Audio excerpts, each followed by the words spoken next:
Ang wika ng bunso.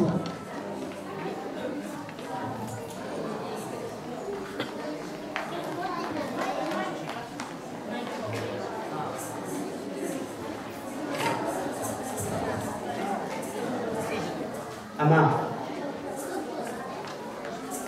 ibigay niyo na po sa akin ang kayamanang nakalaan para sa akin. Sige na po ako.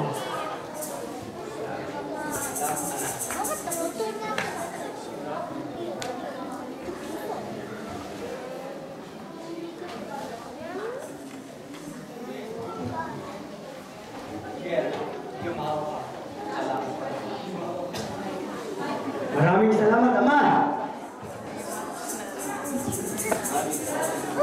Pagkalipas ng ilang araw, ipinagbili ng bunso ang kanyang ari-arian at nagtungo sa malayong lupain. Ang dami mong pera! Wow! Ang saya! Asan kayo mga babae dito? Ito na! Oo. Ikaw na! Ang pera!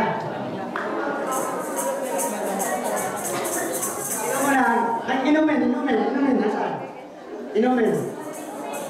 Inumin. O, sabihan mo. Wait, may sakasila. Ang saya. Nang malustay na niya ang kanyang kayamanan, nagkaroon ng matinding tagutong sa lupain niyon at nagdagita siya. Kaya't namasukan siya sa isang mamayan ng lupainan.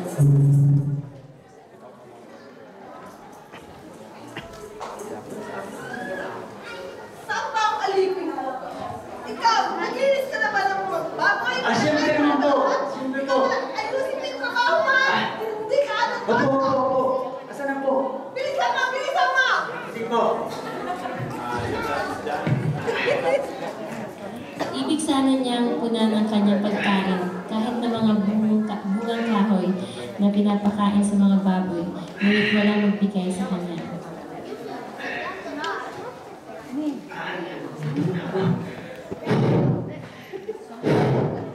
Ito, kakainin ko to. Pasensya na.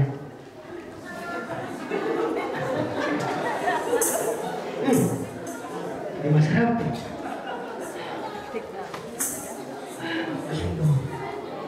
Napag-isip niya ang kanyang ginawa. Nasabi niya sa sarili, Minsan ng aking ama. Ang kanyang mga alipin. May sapat na pagkain. Pero ako dito. Ito, bulaklak. Hindi masarap. Plastic pa. Ano to? Balik mo kaya ako sa aking ama.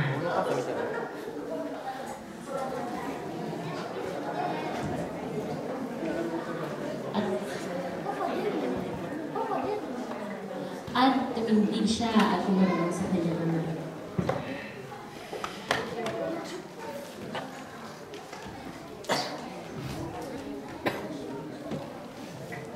Ama, opo, nagkasala ako sa iyo, Ama. At sa Diyos,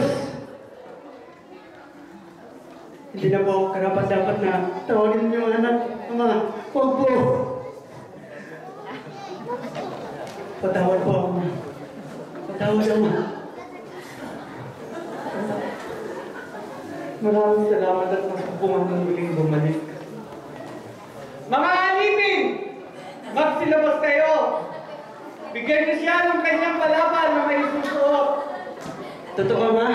Bigyan niyo siya at sutan ng singsing na pangdangan. Bigyan niyo siya ng pangyapa.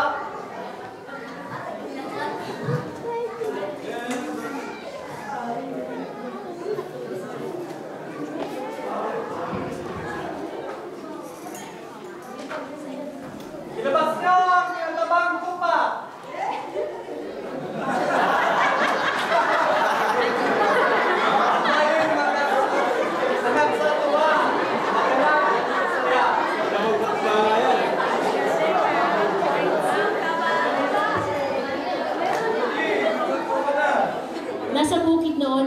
kanyang panganay. Umuwi siya at nang malapit na sa bahay ay narinig niya ang tugtugan at sayawan. Tinawag niya ang isa sa mga alila at tinanong, Ano nangyari sa'yo? Tingnan po ang inyong kapatid. Sila po ay nagsasaya at nag-utos po ang inyong ama na magpagkain ng isang matabang guya. Hindi pwede ito. Hindi ako papasok sa bahay na yan.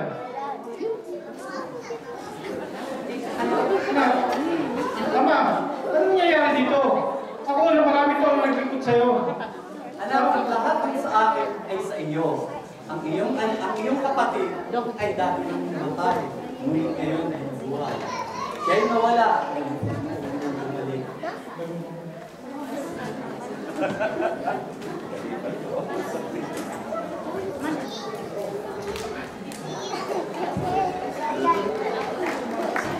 at ang nagpapatawad po ang isang paraan para mabuo po muli ang isang nasirang pamilya. Salamat po. Yan po, nakuha nila ng 6 minutes at lahat po ay well na nagawa.